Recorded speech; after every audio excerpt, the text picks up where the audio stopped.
Muraho neza abakunzi ba channel yacu. Niba ari ubwa mbere ugeze hano, ntiwibagirwe gukanda kuri subscribe no gukanda ku nzogera kugira ngo ujye ubona ibiganiro bishya ku gihe. Uyu munsi tugiye kuganira ku ngingo irakora ku mitima ya benshi. Gute umuntu amenya ko akundwa by'ukuri? Ese umuntu ugukunda wamubwirwa n'iki iyo yaba atabikubwiye?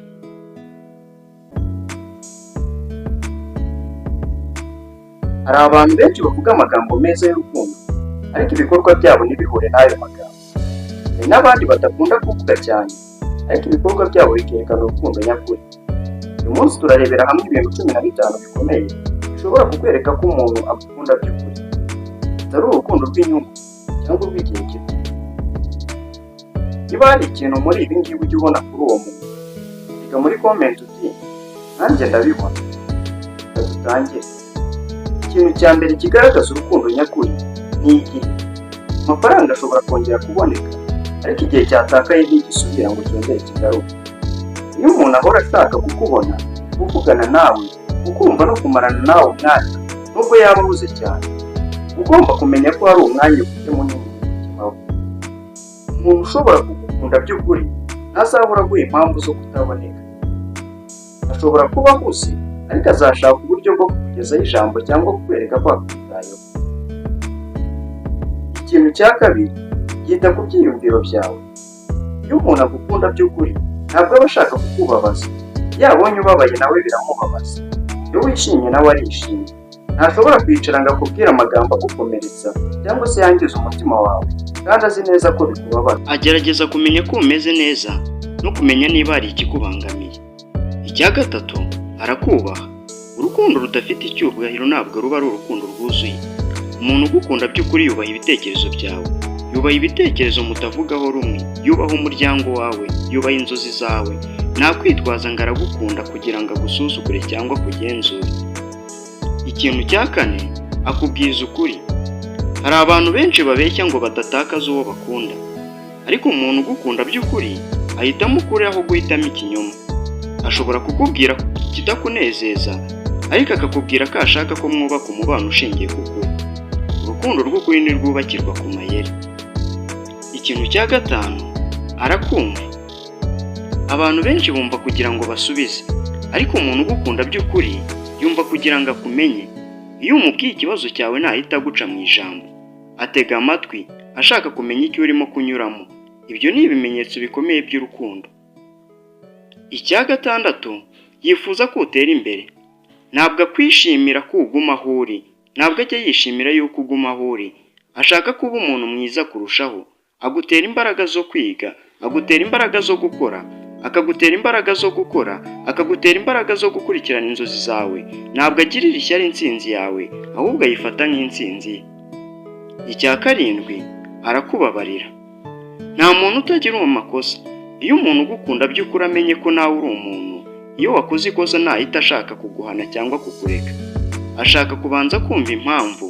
Ibi ntibisobanuye kwihanganira amakosa yose, ahubwo ni ubushake bwo gukemura ibibazo aho guhita uhunga.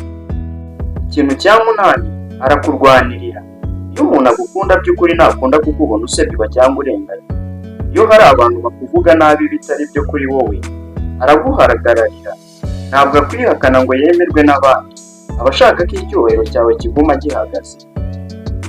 Icya cyenda, arakwizera. Urukundo rudafite icyizere rurababaza. Umuntu ugukunda by'ukuri ntabwo ahora agukeka, ntabwo ahora agenzura buri kantu kose ukora. Azi ko umubano mwiza ushingira ku kwizera. Icya cumi, nta kwibuka gusa mu bihe byiza. Abantu benshi baba hafi yawe mu bihe bimeze neza, ariko igihe ugeze mu bibazo nibwo umenya abagukunda. Iyo umuntu agukunda by'ukuri agumana nawe no mu bihe bikomeye. Iyo urwaye, iyo ufite ibibazo, iyo ubuzima buguhindukiye, ntahita agucikaho. Ikintu cya 11, yita ku tuntu duto. Ashobora kwibuka itariki y'amavuko yawe, akibuka ibintu ukunda, akibuka ibyo wamubwiye hashize igihe kinini. Ibi bintu n'ibiti ariko bifite igisobanuro kinini.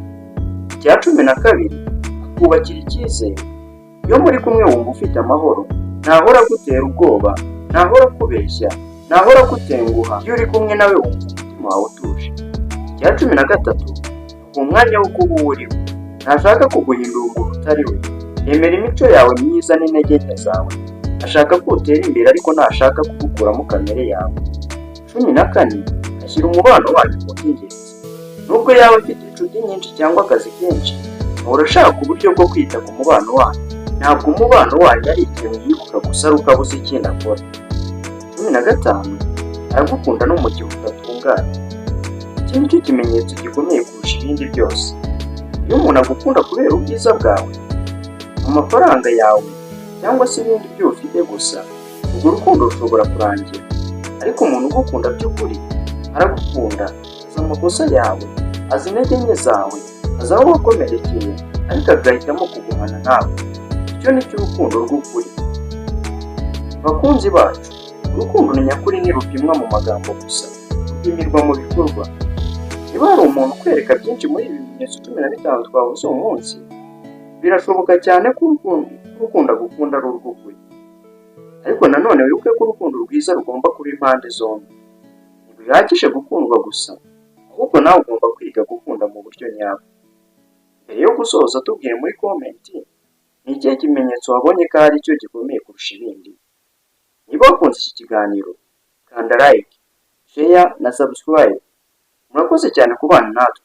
Tuzongera kubana mu kiganiro gikurikira. Murabeho, mube amahoro, mukomeze gukunda no gukundwa.